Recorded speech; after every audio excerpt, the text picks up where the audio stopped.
animal experiments are terribly overrated or in what they can actually deliver. Yeah? I was very surprised in 2008. I wrote a review which was trying to summarize how bad or how good animal experiments are in reflecting human. And I was surprised that with millions of articles in the scientific literature, I did not find a single larger review paper which was attempting just the same. In the meantime, there are some. Yeah?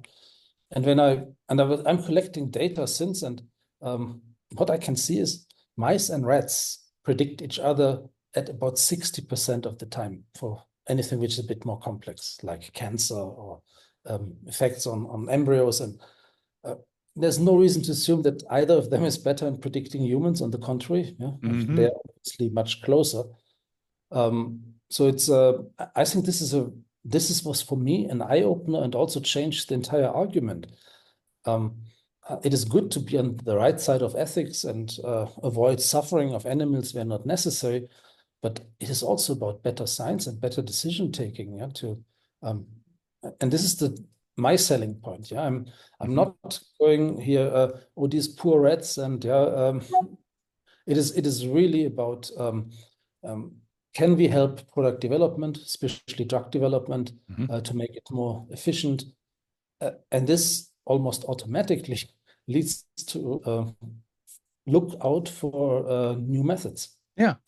So if I'm hearing you right, you're saying even if we take compassion for animal suffering out of the equation entirely, it's just a bad model. It's just not an efficacious model for producing the types of results we would like. So it's you're stating a scientific fact.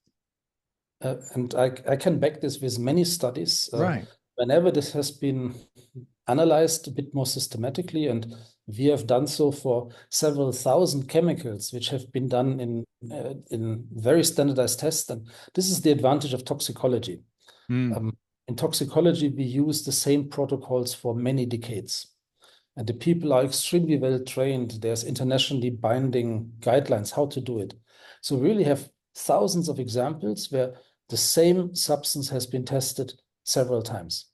Or we have tons of studies where we also know what happened then in human clinical trials after these animal studies had been passed, if you look into drug development. Yeah, right. So it is toxicology is a small field. Yeah, it is 10% of animal use, roughly. Oh, okay. But it is has a lighthouse function because here we really have the data.